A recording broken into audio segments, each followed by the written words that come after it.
Taylor, is it really true that John's condition has gotten even worse now? I heard that things have only gotten worse, so I needed to make sure that it was true. He has gotten worse. This weekend he had to be taken into the ICU for his health. But right now he's doing a lot better again and has been moved back into his room to be looked after. As of right now, he's even able to have small conversations again. What? He was able to make a comeback from that? Huh? I'm really happy to see he's made a comeback. Same here. But it's going to be some time before there's any hope of him getting out of here. Do you think you have any time this weekend to come in and see him? He would like to see all of his grandkids. I'm sure that would make my dad really happy seeing you all, and it might even make him recover even more quickly. I don't want to go see him. Hospitals have this smell to them that makes me feel sick, so it's not going to happen. What? Also, for people like him being that sick, they tend to get really thin because they can't eat as much anymore, and that's just scary to me. If I were to show the kids their grandpa while he's in that state, they might be traumatized for the rest of their life. So that's what this is about. Then how about just you and your husband come to see John this weekend? Just come in for a few minutes to see and talk to him, and that should be enough. Even the doctor is saying that would be really good for John to see some of his family soon. No way am I going there. I hate going to the hospital, and Greg is really busy with his job right now. We don't have the time or want to go and see John at the hospital right now. Are you sure? Also, there's the whole thing with his health getting even worse recently, so perhaps it's time we start preparing for the worst. Do you have any idea where John's bank information and checkbook might be? Do you know how much money he's ready to be given away as inheritance? And do you know how much he has in terms of stocks right now? What? He's going to be kicking the can pretty soon here, so it's best we start preparing for his inheritance to come through. I'm sure he's totally fine just having you at the hospital watching over him, so you can continue doing that if you want.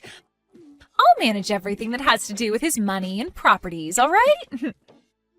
Don't say something so messed up as that, Brinley. What do you mean he's going to be kicking the can soon anyway? Right now, your father-in-law is trying his best to fight through this sickness. He is going to make it through this and come back home to see everyone really soon. So would you quit talking about how he's going to die like that? I understand how you want to feel about all of this, I really do. But I think it's best that we prepare for the worst, just in case.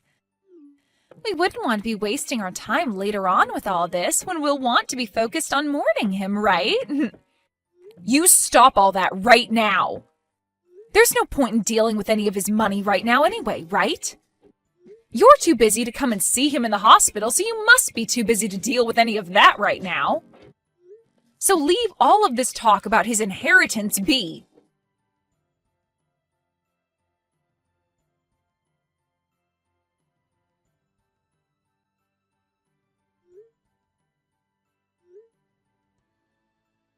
Greg, where are you right now?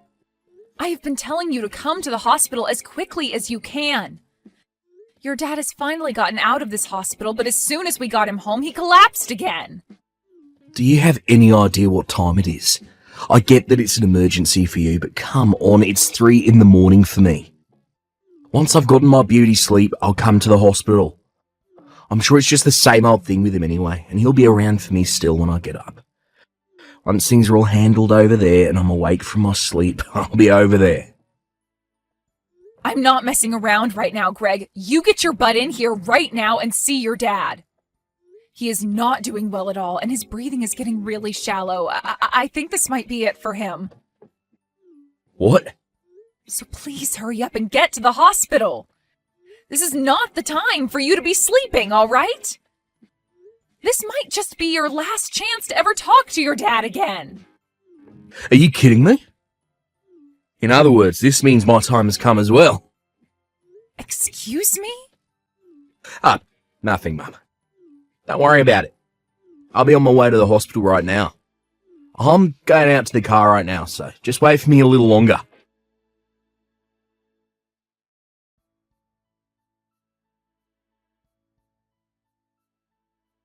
Hey, Brinley? What What the heck do you think you're doing? What do you think you're doing, kicking me out of there like that? The funeral is going to be starting really soon, you know? Hurry up and let me back into the building right now. I'm sorry, Taylor. There is a lot of appeal in this funeral for your son and I, so can you please just shut up and go home? Greg and I are going to be handling everything from now on, so you can go back home and mourn your husband in silence. Also, you happen to be in our way today, so please just get lost. I'm in the way? What the hell are you and Greg planning to do today with me not at my husband's funeral? I understand that Greg is the oldest of my kids, but he does not get to make the rules like that. Especially when he has no idea who all is going to be there for the funeral today. I'm sure he has an idea of what to expect, so don't worry about him. What? And what is this about today having a big appeal to the both of you? Do you both not understand that today is the funeral of my husband? Your guys' father? And I'm saying that because of that, today will have a lot of appeal to it. The CEO of the company has passed away, so now it's time for his oldest son, Greg, to take the reins and run the company. In other words, today is the day for him to make a name for himself. Huh? Of course, there will be plenty of other family members here today, but there's also going to be all sorts of bigwigs from all kinds of companies here to mourn your husband. So this is Greg's chance to make himself look good to all of them and secure his future as the next CEO. And standing next to him today will be me, the CEO's wife. I'm so glad on a day like today, both Greg and I went to the salon before this and got ourselves looking all sharp and ready for what we have to show off today. So this is what you've both been waiting for all along? You both even went to the salon together before this and got your hair done and everything? Would you please cut the crap right now, Brinley? The point of this funeral is to mourn the loss of my husband. It is not a place for you and Greg to be showing off and trying to make yourselves look good for the business. I have no idea what's gotten into the both of you thinking this funeral is meant to be a place where you need to appeal to all of those other company men.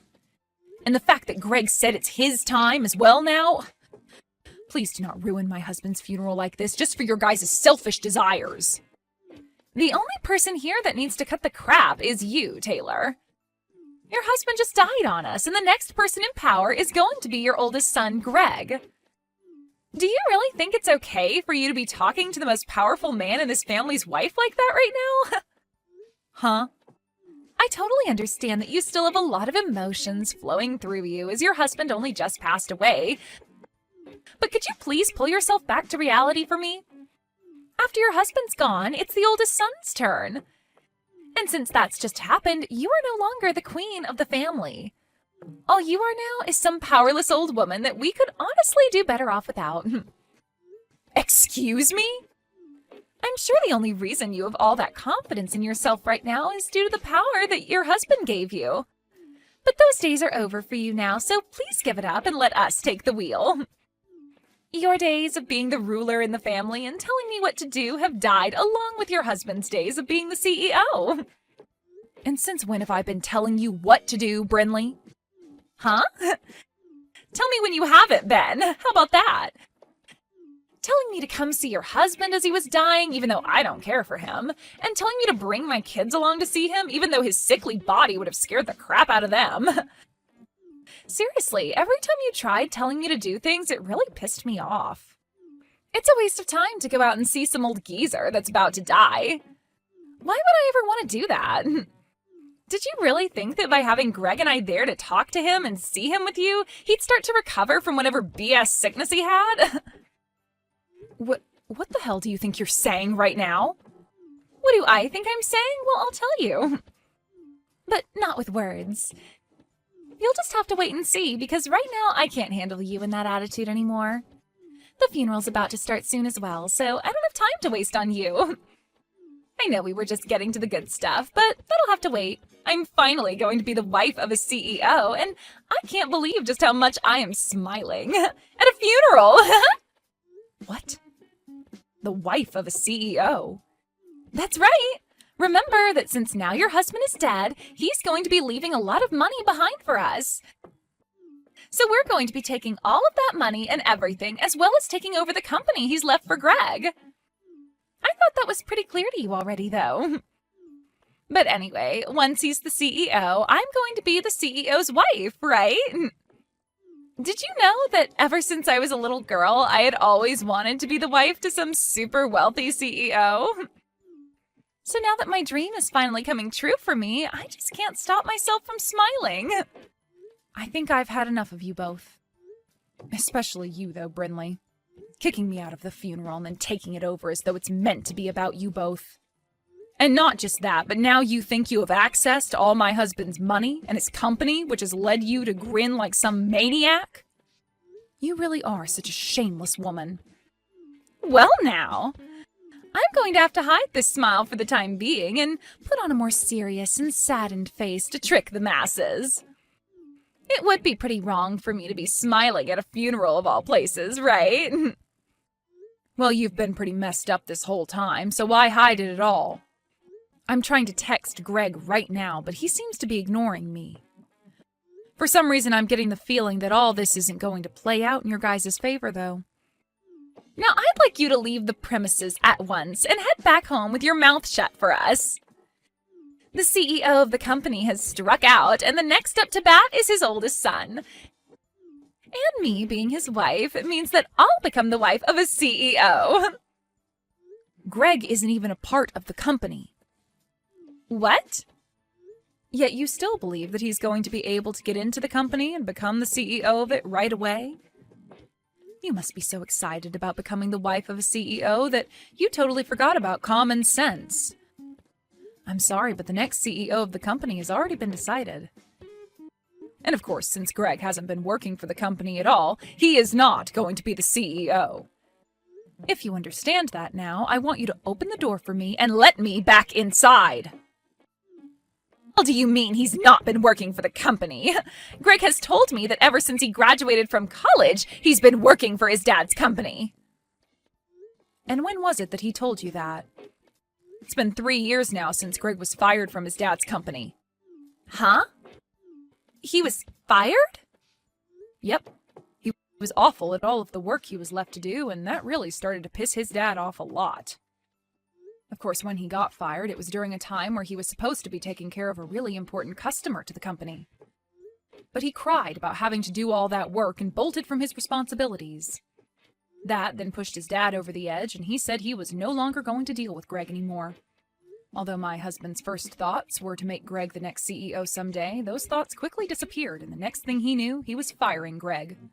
What? Wait. I never heard anything about all those events. Also, Greg has been going to work like nothing's changed forever now. Perhaps right after being fired, he was able to find some other company that hired him. I'm not sure where he could be working now, but Greg is your guys' oldest son, right? And that means he should be the next in line to take on the company from your husband. Nope. John has made it very clear to everyone at the company that the next person to be the CEO will be his son, Marcus. Greg's little brother. John told everyone that he couldn't trust his oldest son with taking on the company, so he'd be letting his second oldest handle everything next. Huh? He's letting Marcus be the next CEO? And he told that to everyone in the company already? He even wrote that down in his will. What? You were the one that told me to start thinking about all of that while my husband was still in the hospital, right? About things like his inheritance and properties? I took that as meaning I did need to get on top of some of those things, so I went and started talking to John about everything he would be leaving behind. Also, when he was out of the hospital for a day, he got one of his lawyers to come over and we wrote a new will. And you're telling me that part of the will says for Marcus to take over the company next? Unlike his dad, Marcus is a very calm and composed man. But even so, he happens to be very good at doing business and has the proof to show for it. Even other employees within my husband's company say great things about how well he does his work. For a little while, he had only been working with his dad after Greg got fired, of course, and started learning what it means to lead a company.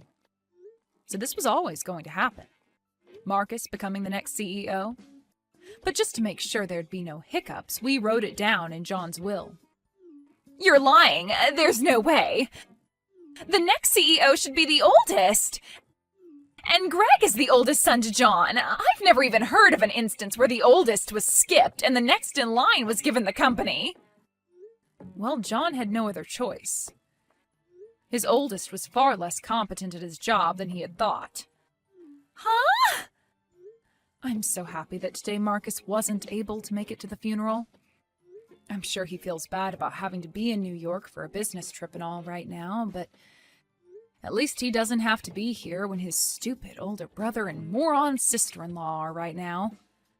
I'm sure if he was, then things would only become more messy for him. There's no way this is happening. Even Greg was saying that his time had come to me. He was so freaking excited to be the next CEO of his dad's company. Well, I can go tell him the truth right now for you, so please let me inside the building. And honestly, I'm not going to worry too much about you both believing in a fairy tale because I want to focus on my husband's funeral. Everyone else is patiently waiting for the funeral to begin, so please let me in right now. Wait. Who cares about the funeral right now? Greg and I are far more important at the moment. This is about my dream, after all. Right now, that dream is in danger of never coming true for me. So this is not the time for people to be worried about someone who's already dead. Well, if that seems to be the case for you, then I want you to go home right now. I'm not holding back anymore. I am going to the front of the building right now, and I'll let the funeral director know that you no longer should be allowed in this funeral. Actually, I'll let them know that both you and my oldest son are not allowed in here. Then you both can be escorted out by them.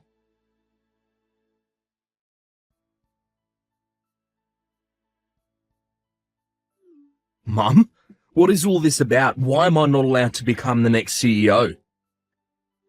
It's not too late to make me the CEO yet. Tell that Marcus to let me be the CEO right now. That Marcus happens to be the man your dad chose to make the CEO. He said so in his will. So I'm not going to just ask Marcus to give up the role his late father asked him to be in. The frickin' will? Who cares what Dad said? He's dead now. Why can't you just let me be the CEO? It's not like he'll ever know that I was made the CEO, right? What are you talking about, Greg? I will not allow you to talk about your dad and his final words like that. But what's going on here is stupid. I get that Dad fired me from the company in the past, but I just assumed that after Dad died, you'd be willing to let me back into his company. I've believed this whole time that you would understand that the role of CEO should be going to the oldest son next. You're screwed up, Mum. I'm not the one that's screwed up. It's you and your wife that are. What the hell happened to telling your wife that you were fired 3 years ago? Why were you trying to hide all of that from her? I wasn't trying to hide anything from her. I just got lucky and made the money we needed from some slot machines. Slot machines? In other words, you gambled for the money you needed? Hold it right there. So you're telling me that you didn't even end up getting hired by another company after being fired? What the hell have you been doing ever since your dad fired you? I gave up on working and have been making all the money I need from slot machines. I've been on a massive winning streak for a while now, so I brought in more than enough money to support both myself and Bryn Lee. You are a dad, Greg. You have children. And yet you're telling me that this whole time you've been risking your whole family's future on some slot machines? What the hell have you been thinking? I thought that after Dad died, I'd be able to get back to work for his company. Hell, I thought I'd be back in his company long before he died. I thought me trying to act all sad and depressed around him would get him to hire me back because he felt bad. Yet for the past few years, he never talked to me, so I never had a chance to lie to him about how I was feeling. This year, he decided to get sick. It's not my fault that I had to continue gambling while Dad was fooling around by not ever talking to me and then getting deathly ill. For Christ's sake. Yet now I have to sit here listening to you telling me that Marcus is getting the company. If that's how things are going to be, then who cares about that stupid company? Just give me the dang money he's left for me, and I'll shut up about everything. I'll make sure to use all the money I'm getting to continue my winning streak at the casino. Did you know that I've started to go into debt waiting for Dad to get back to me about letting me work for him again? I've had to take out loans in order to keep playing the slots. If I don't start breaking even here, things are going to become really bad for me. You've been taking out loans now? I'm sure that Dad has loads of money in his savings that will be coming to me, right? Yeah, half will be going to you, of course, but the other half will be for his sons. But Marcus is going to be getting the company, so you can give my part and his to me. He's not going to need any of that money, right? So give me the money, and while you're at it, give me whatever stocks he has as well, right? Greg, I have some very bad news for you. Your dad doesn't actually have all that much money left after he passed away. Huh? What the hell are you saying, Mum? There's no way he doesn't have tons of money still. He was the one that built that company and has been the CEO of it for over 40 years. You both happen to have that massive house, and he has multiple other properties. And what about all those high-end cars he drives? How the hell are you able to tell me he doesn't have much of anything when he's got all of that? I'm sure you knew about how your dad ran his company all by himself, right? And of course he has a lot of land and some pretty nice cars that he drove around a lot when he was younger. But over time he's been putting all those things into his company, and now the cars and land are considered company assets. He left me with enough money to keep me happy, but the rest has all been put into the company and is not included in the will. Huh? What's going to happen with all the money I owe? I thought Dad would have hundreds of thousands to give to me after he died. I just assumed that I'd be able to pay off all the loans after he died and be able to play more slots without going into any more debt. I thought this would be it for me, and I'd never have to worry about going into debt or having to work a job again. You can think about what you need to do next by yourself. If you can't find a way to help your family by yourself, then you open up to Brinley about the whole truth and have her help you. And as for that debt, well, you were the one that got yourself into that mess, so you're going to have to try something in order to pay it all off. I might be getting a lot of money from your dad, but it's only enough to keep myself happy through my later years.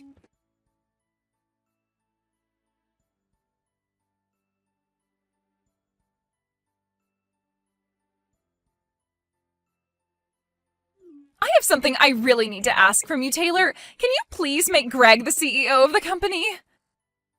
I'm sure that everyone within that company, as well as all the customers, want him to be the next CEO. I know for a fact if you don't make the oldest son the next CEO, then you'll be making the whole company look bad. Well, listen to this, Brinley. All of the employees within the company, as well as all the other businesses that are customers to it, have asked for Marcus to be the CEO.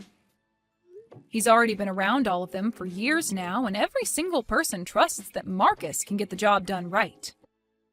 But there is one very important problem with Marcus.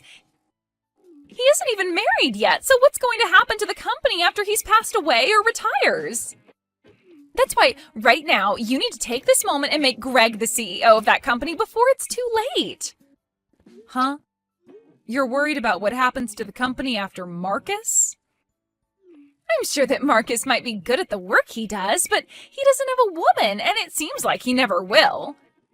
As far as I'm aware, he's never even had a girlfriend before, right? So there's no hope for him ever getting married now. And that means he's never going to have any kids who will be around to take on the company after him. But when it comes to your oldest son and his wife, they happen to have a really, really cute little boy, right? If you make Greg the CEO of the company right now, then there's hope that the company will continue on in this family's history. So you're trying to use your own son as a way of getting the company?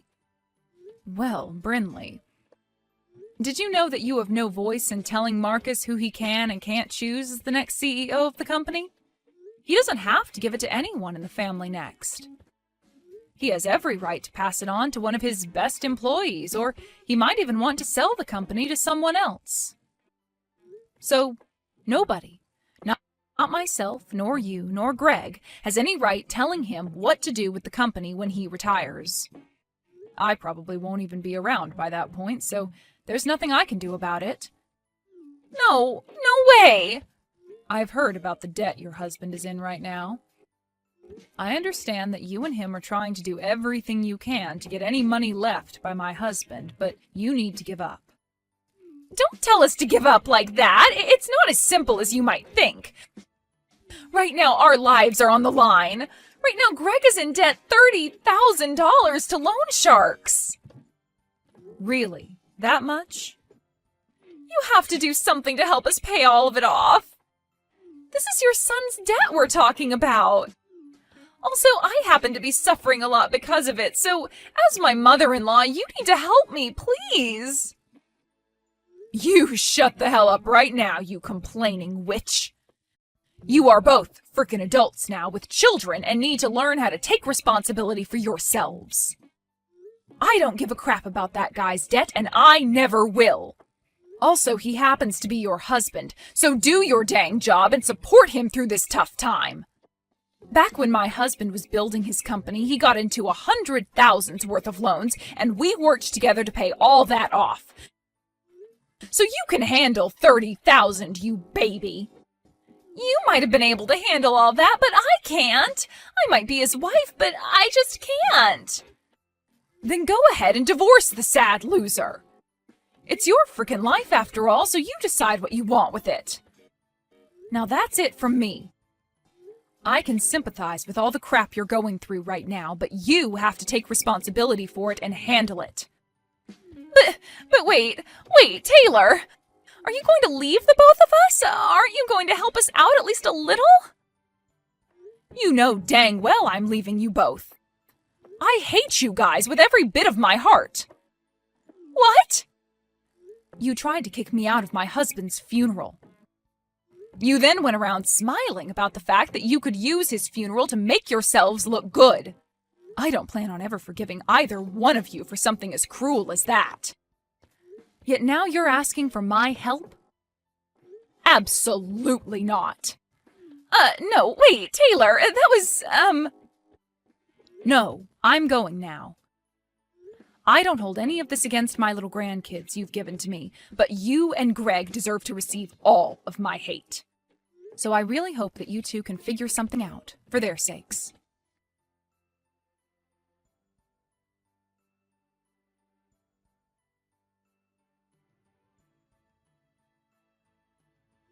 And after that, those two idiots went to Marcus begging for him to help them on their hands and knees while they both sobbed and sobbed. So, being the kind and reserved man that he is, Marcus went and brought them into one of the factories he started to run. At first, both Greg and Brinley weren't given a very good wage or much time off from work, and they complained about it a lot. Greg would even take it up to the factory's manager at times and say that he was the brother of the CEO and deserved better. To which the manager would reply, saying that the CEO gave him permission to fire those two at any time he wanted. After saying that, Greg never once complained about the job again, and both he and Brinley have continued their work in that factory. According to some rumors, that manager actually went to school with Brinley, where she would bully him all the time. So who's to say for sure what kind of hell he's putting her through right now there? Well, as for the time being, those two idiots are going to be sweating their butts off for years to come, trying to make whatever money they can in order to pay off Greg's debt.